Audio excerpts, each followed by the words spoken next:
He went to Hayfield High School. He was nominated to attend the 96th Naval Academy at Annapolis, Maryland. Now here's a little known fact. It powers up that big old Rolls-Royce Pegasus engine. Check it on the gauge, make sure everything's in agreement. He's going to release brakes, roll forward, bring the power, turn the nozzles down, put a short field takeoff with a Sea Harrier now on the controls.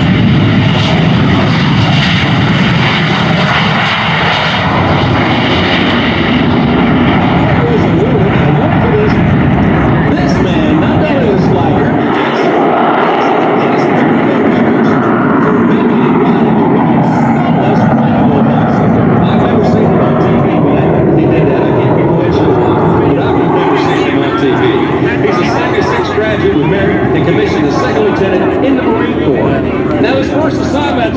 was the basic school in Quantico, Virginia, where all Marine officers learn basic infantry tactics out there.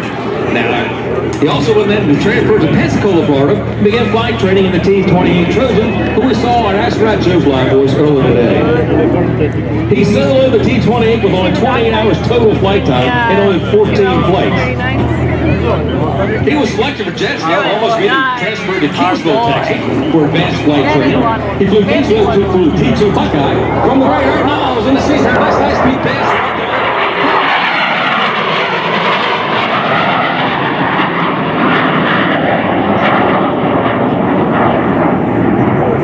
He flew the T2 Buckeye to T-84 James Jayhawk out there. They got carrier qualified with both aircraft aboard the USS Lexington. In 1979, he was designated Naval Aviator and received his wings of gold with just over 283 flight hours. That's when he went on to start flying that Aviator Harrier. Green and white with and he's qualified, carrier qualified Aviator Harrier. Now this guy is kind of interesting, the fact that one of his first jobs with a Harrier, he was selected to do, since he landed there, made an engine failure to Harrier, and the operating handbook says he had an engine failure to Harrier jet. Well, automatically landed the Harrier in a private field. Yes, private field. I'll tell you how he got selected then to go on and do the testing on how to shut down and reline the Harrier in flight.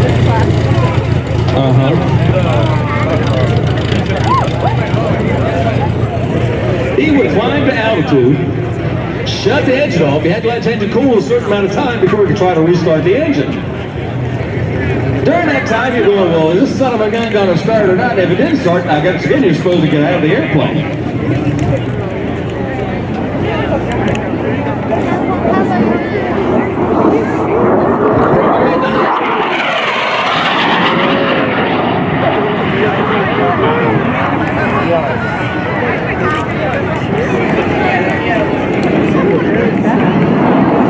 Now you see the wings on the Harrier, there's not a whole lot of wing on the airplane. As you pull the power back or shut the engine off, it is going to fall out of the sky like a brick. Okay, with the engine off, falling out of the sky like a brick, you're trying to restart that engine.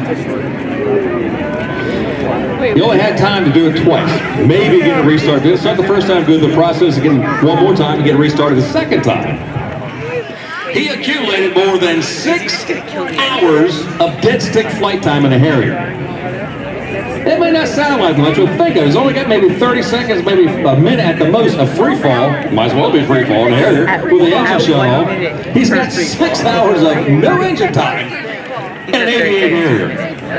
I took the high end, but still. Now from the left, Art Nalls with that Sea Harrier flying force airplane. Picture those, the flight ticket airplane this time. You see there's not a whole lot of wind on that plane. Force and Airshow Center with the Sea Harrier and Art Nalls at the controls. Yeah, I had no idea. Wow. I was like, I'm just flying high.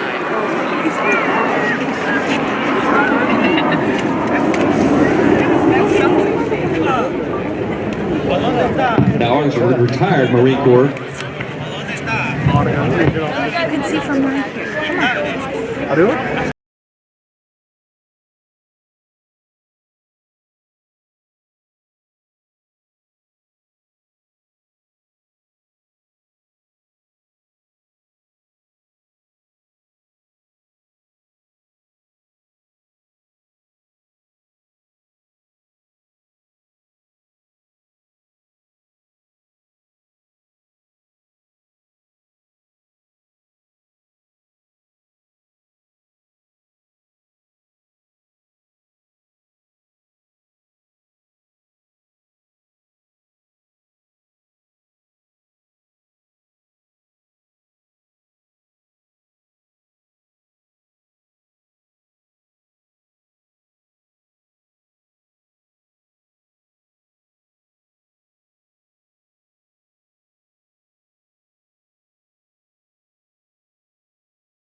Airport destination roll. See, Art says I saw those guys do it. I saw Scotty do it. I saw Art do it. What do you do with Harrier too?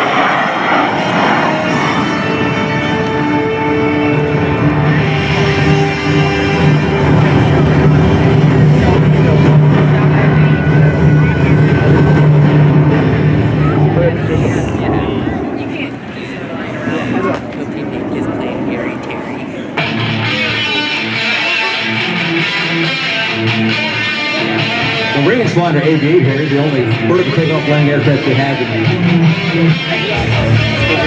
the supply right now to the F-35 Titan comes across, of course. The green version will be the vertical takeoff landing model or version of the F-35.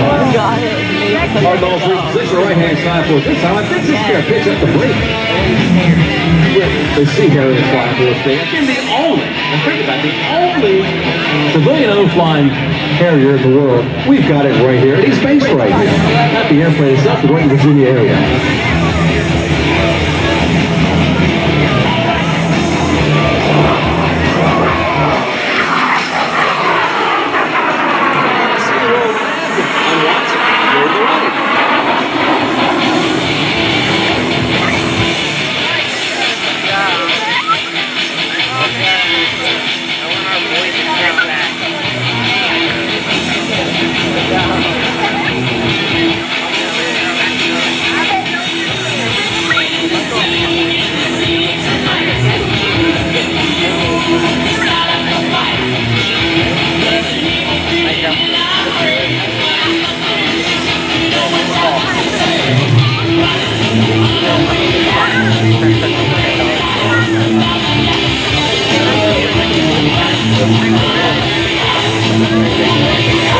And yes, since the temperature down before today, Art said we will attempt to do the Harrier landing, vertical takeoff landing, stop the airplane in front of us. That's when it's going to get loud again. That big old Rolls-Royce Pegasus fan inside that airplane produces a whole lot of thrust. Art Nalls sort of Sea Harrier this time.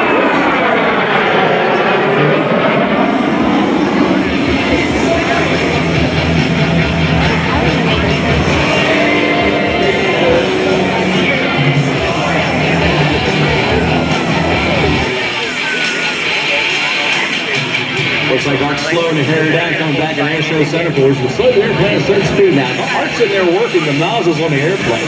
Now the Harrier itself has nozzles on both sides, wingtips, and the tail there, the puffers are called. That is his control when he stops the airplane in the sky. He's got the rotation nozzle on the side of the airplane, blowing air down to hold the airplane up. And the puffers in the wingtips and puffers in the tail for yaw and roll control of the airplane. Over the years, talking to Art about flying the Harrier because the most important gauge on the Harrier is a little about a size of 50 centimeters down the lower left-hand corner of the panel. It's basically a pressure gauge that says, okay, you've got pressure on the buffer ports, you can hover. So you've got to twist your neck to see that little gauge.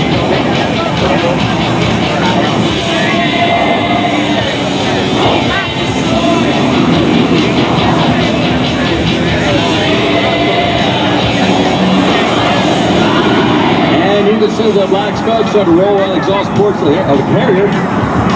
He actually has about 150 gallons of distilled water on that airplane. He started injecting that distilled water into the edge of the helm coolant.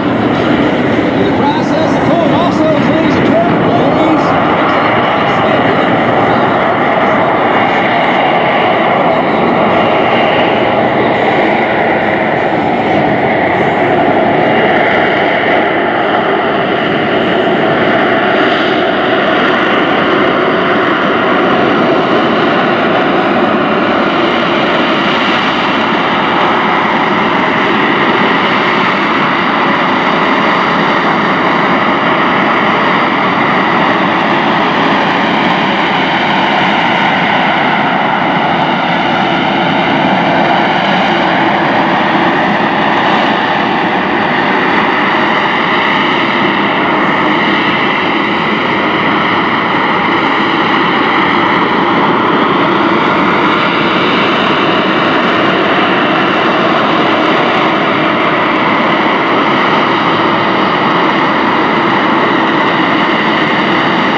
Oh, he's getting ready to take off. I can see him.